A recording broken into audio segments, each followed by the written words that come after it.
Alright, boys and girls, really quickly before this episode of the Hardcore Iron Man starts, I just want to preface this really quickly by saying that I just did like 3 hours of work on this episode, and the audio, for some reason, is completely ruined. My microphone did this weird thing where it made it all slow and jumbled, which it hasn't done for months.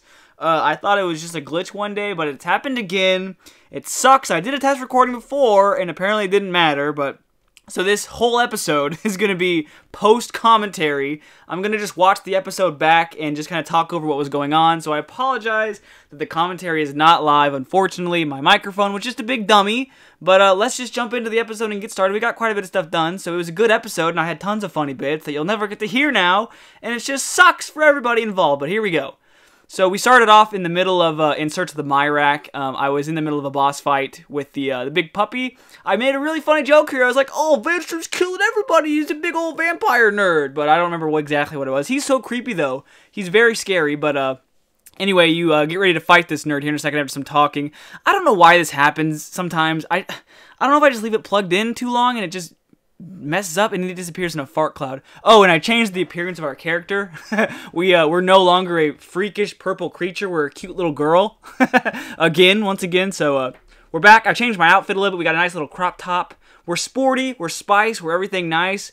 I did a little bit of mining off while I was grinding, while AFKing basically. It wasn't super efficient, but that's why I have the prospector hat, and I also have the boots. I have about 30 nuggies in the bank, so I I almost have enough to get the next piece as well, which I think the closest is like the legs, which give you, I think they're 50, but anyway, we just murdered this poor innocent doggo, and I'm super sorry about that, but oh well, he dropped some bones and some epic loot, so we can, we can cherish that. I'm really not very good at post-commentary. It's almost harder than live commentary because I have to talk about what's going on and not what's in the moment. So we just did that quick little boss fight just because I was in the middle of the quest there. And I hate this quest line, by the way, the Myrack, the Morytania stuff. I hate just Morytania in general. It's just the worst. There's nothing fun there, and it's unfortunate because that's what they're expanding right now is Morytania with the new Sins of the Father quest. So it's good that we're getting these done now. I needed to do them for I had an elite clue scroll. I almost had an epic clue scroll. I had an elite clue in my bank, and the step required me to dig in Berg de Rot, which you can't get to unless you have completed or at least started in Aid of the Myrack. So, of course, I first had to do In Search of the Myrack, which is the quest we're doing right now. We're wrapping it up right here. It's crazy because the quest ending, I don't like the first quest isn't that big a deal, but the way it ends is cool because you come to the bar in Canifis to talk to Vanstrom. That's who you take the quest from, right? And then you go back after the end, after, he shows up and it turns out he's a big old traitor man, a big old scary vampire sparkly man, and you come back here and he's just gone. You're like, whoa, it's a different guy. You're like, what? And it leaves you on a cliffhanger like, dun, dun, dun. It's pretty intense. I liked it a lot because it's like, hello, friend, what can I do for you? And then you just get the quest complete. I was looking for Vanstrom. Have you seen him? He's like, no, bro, you're out of luck. And then the quest just ends. And, you're left thinking, what did I do wrong? Why am I an idiot? Why am I here? Who drugged me? Who did this quest? I hate this quest. It's actually a pretty cool quest. That one is. Because it's short. We get 2 quest points, some garbage XP, but most importantly, the quick route to Morton. That saves you have to go through the stupid swamp. We end up with a nice 210 quest points. That is awesome. I can't remember how many there are in the game. I'll need to look through it again. I forgot the maximum amount of quest pointage, but that's where we're at there. I'm going to make sure this is still going. It is beautiful. Okay, just want to make sure. And there we go. I'm using Adobe Audition. I'm not very familiar with that. Oh, here was me. I was going to showcase my mining level. Boom! There's 64 mining. So that's what I've been doing off camera for the most part as of late. If I'm on spring break right now, so I've been playing some games in my off time. I've been playing the new Doom. It's hype. If I'm at the gym or something, it hasn't been efficient, but I've been in Motherlode Mine, just kind of doing what I can. Just because I need to get it up. You need mining insanely high in this game for questing, which is ridiculous. You need like 72 for a quest. I think it's the new Making Arms Friends blah blah blah. It's something like that. You need 72 mining. You also need like 68 for Dragon Slayer 2, I think. It's like the second highest skill requirement for questing other than magic. You need 75 magic for Dragon Slayer 2, which is insane for a quest requirement, but that's what we did there. So I've been working on mining slowly, and it's gonna pay off again later on because I need to get my smithing up as well. I need about 59 smithing so I can make the mithril grapple, which you need for 1.5 billion things, mostly achievement diary stuff. But I need 59 smithing, so if I did the calculations right, if I did my calculations right, I need about 1,600 golden ores to go from 54 smithing, which is what I'm at right now, all the way up to 59. And as soon as I open my bank here in a second, I don't know what I'm doing. I'm sitting around here like with my freaking dick in my hand. Sorry, I'm frustrated. That's why I'm cursing. I just lost like 3 hours of work. I think I have about... Come on, dude, open the bank. Let's go. BaldMob, open the bank. Let's see how many we got. Oh, I'm talking about my stats here now that I have 64 mining. I don't think much else will change in the way of my skills other than that. But you could see them. We have... Is that 698? We almost have 700 gold ores. So I need about like 900, 800 more before I can fully get my smithing level to what I need with the goldsmith gauntlets. So that's kind of just a long-term goal I've been working on. I still need to get my fletching up as well, but that's easy. Smithing is I hate smithing, dude. It's so garbage. I just can't stand the skill. Mining as well, but with Motherlode Mine, it's so AFK. It's pretty nice. I mean, it is pretty nice. And you get some gems, and I got some mithril ore, too. I've got like 600 mithril ore. Now, granted, it's less expensive than coal, but I've got like 2,000 coal pieces. So, I mean... we're just getting stuff banked for later skills as well, so it's going to work out. What we're going to do next here, I got my brimstone key because I continuously forget to go turn that into Konar. Like, for the past, like, 3 episodes, I said, I'm going to go turn this key in, and then I forget. So, that's what we're doing here now. Oh, look at that jump cut. That's beautiful. So, we're running up to Konar now, and I talk about how... here's the skills again, if you want to quickly pause the video. You need 61 agility for that Konar shortcut, which I want to get before I continue to do more Konar Slayer, because walking up this mountain, bro, it sucks, dude. It sucks walking all the way up here every single time. I run out of run energy every time. So, one more agility level, you need 62, and then I can use that shortcut. Now, I run up here really quickly, and I'm going to talk about something that I want to get from the chest, which is like, you know, anything. Preferably, obviously, you know, the Dragon Hosta, or the Dusk Mystic, something dope, something I can use at least. Cold Hard Cash, give me a Rune Kite, some Rune Plate Bodies, anything I can alch, you know, anything not Dragon Arrow Tips, right? You watch, this guy right before me, he unlocks the chest right here, gets Dragon Arrow Tips, and I say to myself, bro, I hope that's not me. Don't give me Dragon Arrow Tips. Do not give me Dragon Arrow Tips, please. I'm talking, oh, this guy right coming up here. He gets the exact same thing. I'm like, okay, that's exactly what I don't want right there, right? Okay, let's open the chest. What do we get? What do we get? Drum roll. Dragon Arrow Tips. Right here, you're missing me scream at the top of my lungs because I'm like, why? Why? I should have just said what I didn't want, be the Dragon Hosta, then I would have got it. Anyway, I digress. It was a lot funnier live, I promise. So that's about 54k. You can't even really high alch them because you don't get much money for them. So I'm just like, whatever, I'll just chuck them in the bank, raise the bank value, and move on with my life, I guess, because what else are we going to freaking do? So now that we've knocked out Insert to the Myrac, oh, and now I'm doing my weekly Tears of Gothics to get my weekly my weekly rune crafting experience. I talk about how it's nice to have quest points now. You know, now that we're like 210, we have such an extended period of time in the cave. It's awesome because like I got like 120 points here. I think my highest score was like 190 on my main account. Now that was with the quest cape, obviously, so I had way more time. But, like, I wonder if you can get to 200. I want to see what the highest possible Tears of Gothics, like, you know, points you can possibly get would be. Because I would love to break the 200 threshold and get, like, a world record. But, so we got rune crafting level. We need one more rune crafting level for Devious Mines. You need 50 rune crafting to be able to do Devious Mines, which used to be the highest you needed it for questing until...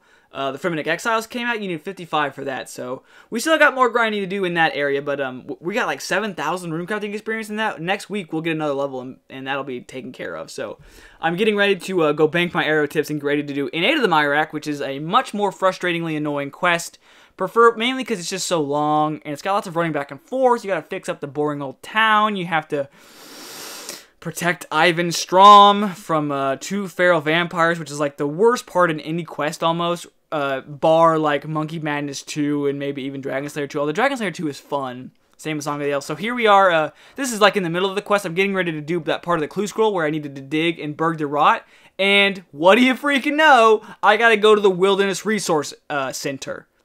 That's the second elite clue scroll now where it's taking me to the wilderness. So I'm like, fudge that, dude. I'm not It's like the deepest part of the wilderness you could possibly be in. I'm not risking it, dude. Not for an elite clue scroll. that I could maybe or maybe not do. Do they all take you there? I'm legitimately concerned I'm never gonna be able to do an elite because every single one takes me to this stupid. I mean, you can take the Edgeville lever out. Oh my gosh, that jump scare, like, because I got on my map and the demon's just standing there, like, whoa, what's this guy doing here? I'm telling you, man, this was a good episode. There were so many funny bits, and you can't hear them all. You can, but like the audio is really like, it sounds like I'm using one of those Xbox voice modifiers, and it sounds really dumb. I don't know, it makes it all slow mo. So this is the cutscene with Vanstrom and Gadaranks, I don't know, the dude with the ornate granite maul. It's really cool. I like the weapon a lot. I wish it was good, or at least usable. It is cool. It's basically essentially just the granite maul, but weaker. I think it has like a benefit. Maybe it's like useful against shades or something. I don't really remember. It's got some sort of benefit, but this is just a cutscene, so I was recording it because it was interesting. You can see us poking our dumb little heads out in the background. It's kind of actually funny. We're like spying on the vampires. I think they're talking about eating people or something. We fixed the furnace, so they're like, oh, there's a village over here. Let's go murder all of these fools. Murder them all. I'm a cold-blooded vampire. Even though we could easily go murk this fool. Actually, do we fight him ever? I don't know.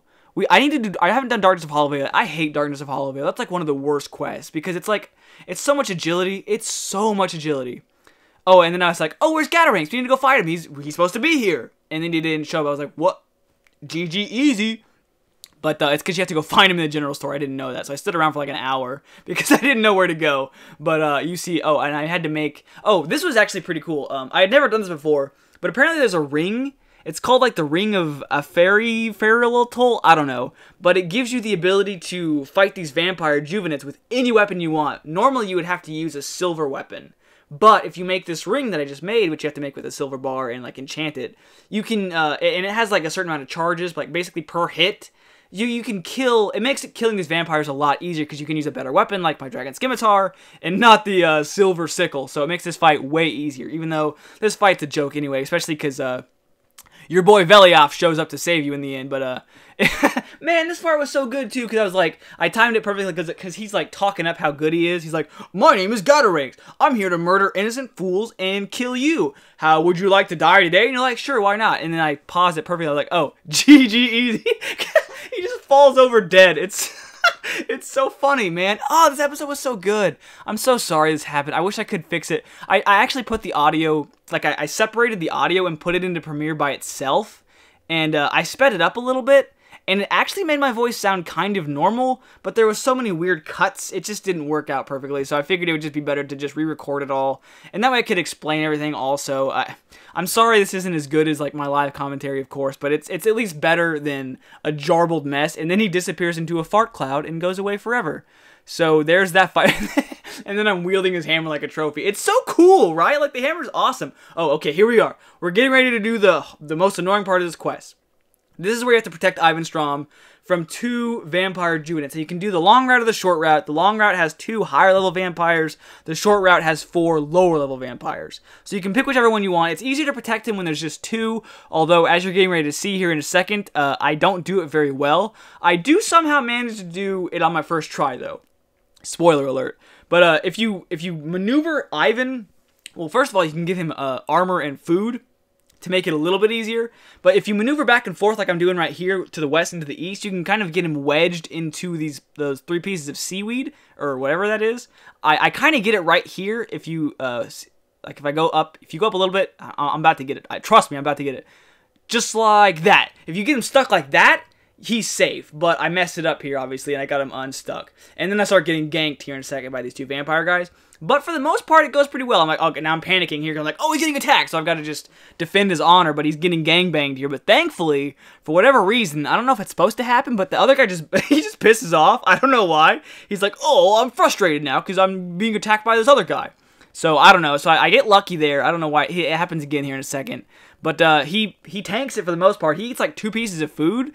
Other than that, the whole thing went pretty well. I mean, I was surprised. I've never done this on my first try. I think it's because I had Barrow's gloves. You know, I was actually pretty well stacked this time around. I think I normally do this quest a lot earlier on, so I think that was a big part of it. I was much more prepared. Also, I didn't actually fully kill him. He just disappeared. I don't know why that happened, if that's supposed to happen like that or what, but he just buzzed off, so that it makes me hopeful. I've never done the minigame that unlocks after this, the temple trekking minigame. To get, you know, you can get the lumberjack the outfit to make woodcutting. I've never done that before, but it makes me hopeful that maybe I can, because it seems pretty easy once I've done this. But maybe it's harder after that. I know there's different routes, and if you do Darkness of Hollowvale, there's another route too that makes it, I think it's easier maybe. I don't know. But we got through that pretty easily. I was impressed. I was surprised. I was happy. I moved on with my life, thankfully. So this is going to be us ending the quest right here. We're wrapping it up. The whole quest dialogue here makes no sense. Hey there, how's it going? I was making fun of it the whole time. Well, thanks. Like, what? Think I found out how to make a rod like Avandis used to own. Wow, you'll have to show me that if you ever manage to make one. Don't worry, I will. And then you're like, I have brought you the rod of Avandis.